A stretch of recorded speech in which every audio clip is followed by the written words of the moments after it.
What's going on, guys? Tristan24 here, and welcome back to another video on the Swansea City career mode. This is episode number 3, and in today's video we're starting off by going into transfer deadline day by in the August one. We've still got a few people on the transfer list. I looked through the comments on the last video for players that we should sign. A few of them really good, some a little bit unrealistic, but we'll see how it goes. As you see on the transfer list now, we're Max Waters. We're going to remove him, as in real life he did sign for Cardiff, and we're not signing a Cardiff player by any means. I've added a few of your suggestions. Reina, Neto, and Pukki were the popular ones. I saw Lucas Torreira on there. However, I just feel it's a bit unrealistic as we're still in the Championship. We've still got Keenan Davis, Balogun, Ricky J. Jones, Rekik as a centre-back. A few good players on here. And it's going to be... wait to see who we're going to sign. I think take David Nugent off as he is a bit old. Mousse, I'm interested in getting him maybe. Brewster, possibly. I feel like Nketiah would have a breakthrough season this year with Arsenal, so I don't think we'll be going in for him, as I want to keep this realistic. Gomes, he's a bit too old. Love to get him back though. Of course, Iheanacho rejected an offer last time.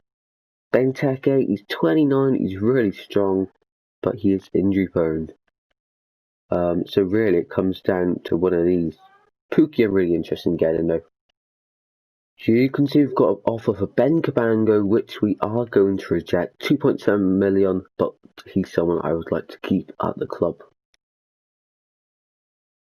Despite having all those players on the transfer shortlist, I believe we got a strong enough side. This is the one I'm looking to use as our main team. Fulton, of course, would rotate with Gibbs White here, and Smith would come on as well. I'm thinking about doing a 5-3-2, but then one of these top 3 players miss out, but that's going to be for fitness reasons. Dembele on the bench, John. We've got loads of players here on the reserves as well, so we've got a lot of depth in the squad, a lot of youngsters as well, so hopefully we can see us getting promoted. Probably buy a few other players though in the January transfer window, but for now we look sorted. Here we have an offer for buyers, loan to buy. We're just going to plain straight up reject that. And also, I know I said I wasn't going to buy anyone, but I think that the Reina, 17 years old, not Bayern Munich, Borussia Dortmund, I'm going to approach the loan him, see what they say. He's 17 years old, so maybe if we can get him just in January, or if we can get him on a season-long loan. This will be brilliant, so let's see what they say. And after that, we agreed it with Borussia Dortmund. However, Reina himself has declined this, so he will not be joining the Swans this summer. Now let's see out the rest of the transfer window. A few hours remaining, and Watford have come in for Andre Ayew. He's worth 6 to 8 million apparently on FIFA, but Watford coming in with 7.7. I think he's going to be a key player. I spoke about possibly selling him, but I really want to keep Ayew, so he will not be leaving. We will not accept that. Buyers seems quite popular here. Bournemouth want a loan to buy, but again we're going to reject that. I think squad depth this year on FIFA is really important, as they've made it more realistic with the use of energy and everything else like that. So we will keep buyers. Going into the last hours here, I can't see if anything else is going to happen. Alright, we have an email. 2 hours to go. Buyers loan again. We're going to reject that from Club Rouge. We really want to keep buyers, so I don't know why all these people are coming in for him. I'm not even sure if we've listed him. Another email 1 hour ago. Fulton from Bournemouth. They want him for 3.3. As I said, squad depth is important, so we will reject that one. Might consider selling him in January, but now we want to keep him. Let's have a look then at the transfers. So Bournemouth has made 9 million on cut, not spent on anyone. Barnsley, a few players in, a few players out. Same with Birmingham. They lost Djukovic, a big player for them. Blackburn has spent on Andone. They lost a few big players though. Canos has gone for Brentford. No Ings. Bristol City done nothing. Cardiff done nothing. Coventry did nothing. Derby just bought Robson Carney, the Welshman. One player out for Huddersfield. Luton had 2 players in. Middlesbrough, 2 players out. 2 players out for Millwall as well. Norwich, nothing done there. Lolly and Morale sold for Forest. Now, I'm not sure if that would happen in real life, but that'll be interesting. James has gone to Preston, whoever that is. A lot of business there for QPR, making 9.9 million, but spending 1.4. Bradden no business, Rotherham no business. Sheffield Wednesday making the 1 signing.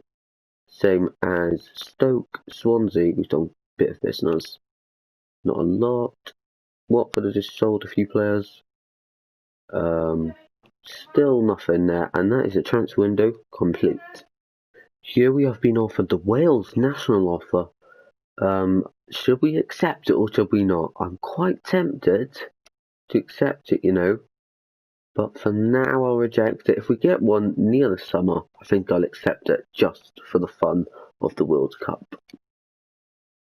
These will be the teams going into the Swansea Rotherham game. Just going to quick sim this one then. Right, here we go. What's the result going to be? Dun dun dun dun dun dun dun. We win 2-1. Jamal Lowe scoring 2. And are you having a missed opportunity? I think that is. Or is it a missed penalty? Not too sure. They score 1, but we score 2. The next game I'll probably play whoever it is against. A few of the other results there. But yeah, good win that. We move up to 4th place now, keeping up our chase. Our manager rating's going down for some reason, but next up is QPR, and let's play it.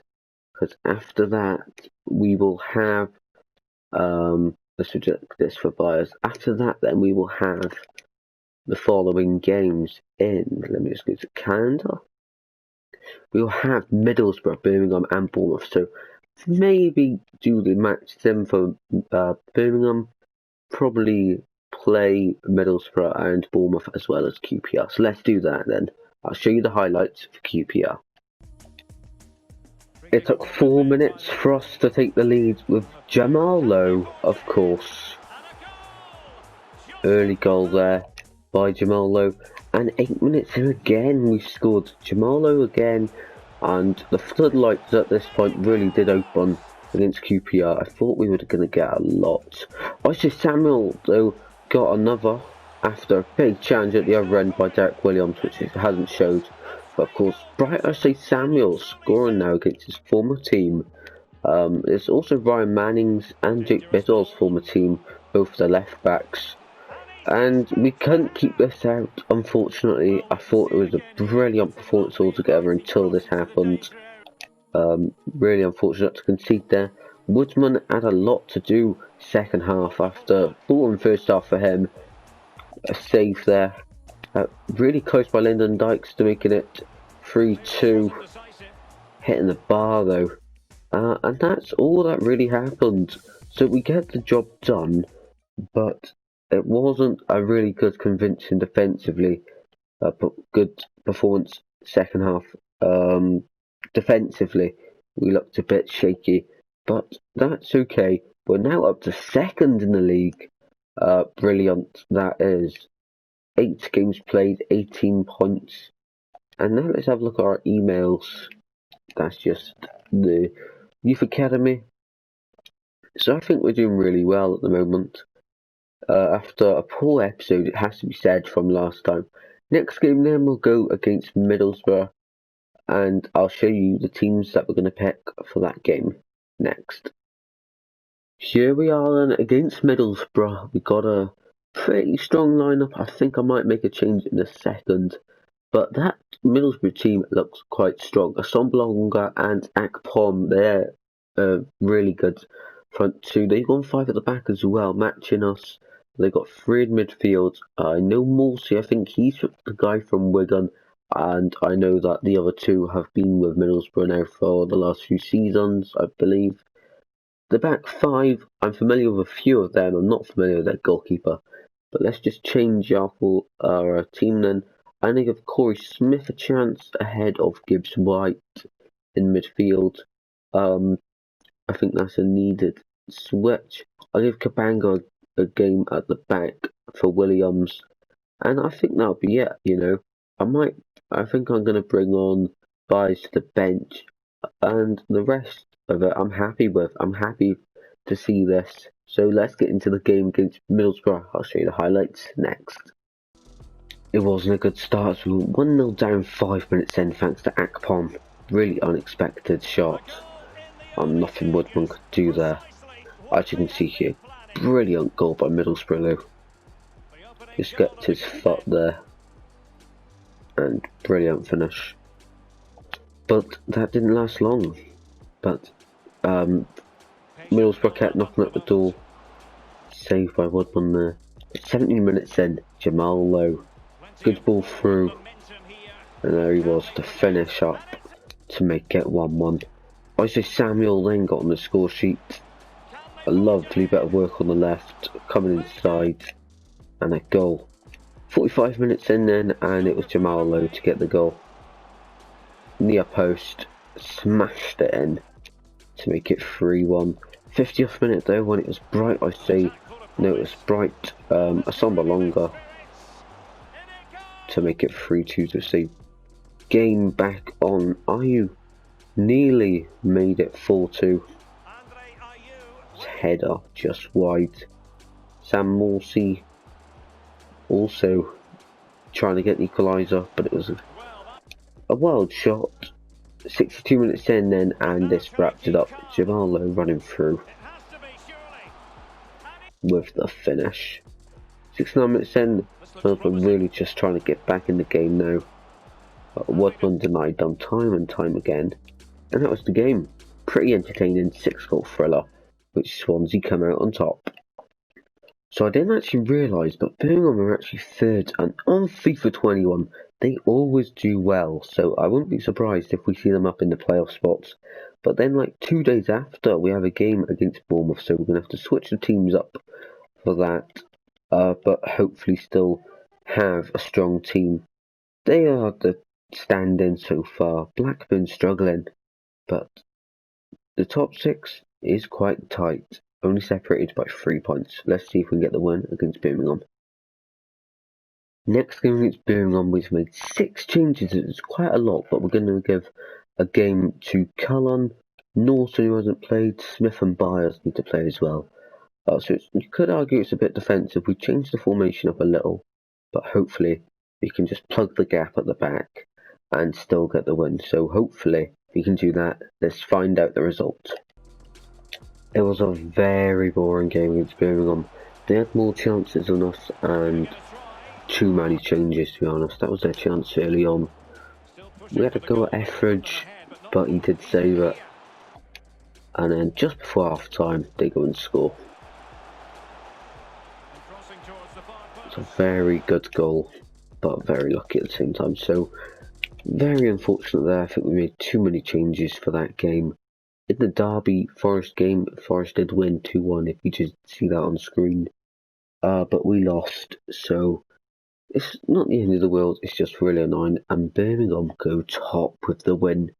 Let's move on then to the final game of the episode. I do believe it will be against Bournemouth.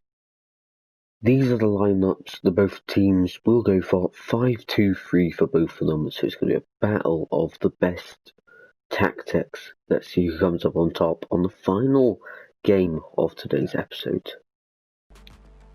10 minutes in and things already went from okay to terrible. It was King that scored. 29 minutes in, they nearly had a second, but just wide. 67 minutes in, and Ayew from the spot after a Grimes free kick. As you see the mark and say, Ayew getting the first goal in a few games now. What a penalty this was. Look at that, into the corner. keep the move of muscle. 71 minutes in, and Bournemouth got themselves level. Ahead, so I should say, actually. 2-1. But then in the 74th minute, your man Jamal Lowe come through to get us an equaliser.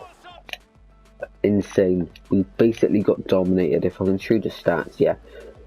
8 shots, 6 on target for them. They had 68% possession. That just says it all, really. We sat back, just pressured them, and I don't really think we deserved the draw, but we got it anyway, and I won't say no to it. So that was the final game of today's episode. We're finishing it off in 3rd place, which I'm very happy about with that. To start next episode off, then it'll be a huge game against Nottingham Forest, as they sit 1 place below us. I think the table just updated, actually. Scout report. I'll put him in. He looks okay. But this is how the table's gonna finish. Then we'll sit one more day. There we go. Right, so next episode we'll start it off with Forest. That will be very soon as well, guys. So this is how the table looks. Birmingham on the top of it after 11 games, 1 point clear of Watford in 2nd. Preston 3rd, they're doing alright. Swansea and Forest, they will play during next. They're both on 22 points. Who will come out victorious in that one? Cardiff are 6th in the league, Norwich 7th. Bournemouth, the team we just drew to, are 8th. Luton are up there, Reading as well. Brentford aren't doing too well, nor are Derby. Blackburn and Huddersfield aren't doing good either. Millwall, wow. Barnsley, Rotherham and Wickham, they're sort of teams you'd expect to see in the bottom 3. But maybe not Barnsley after last season staying up. So next episode then we'll have a big few games. First up it is Nottingham Forest, then we'll go to Cardiff, the big Sheffield derby. Then we will travel back to Liberty Stadium to take on Barnsley. Then another home game on the Saturday against Millwall. We'll finish off with an away game to Derby.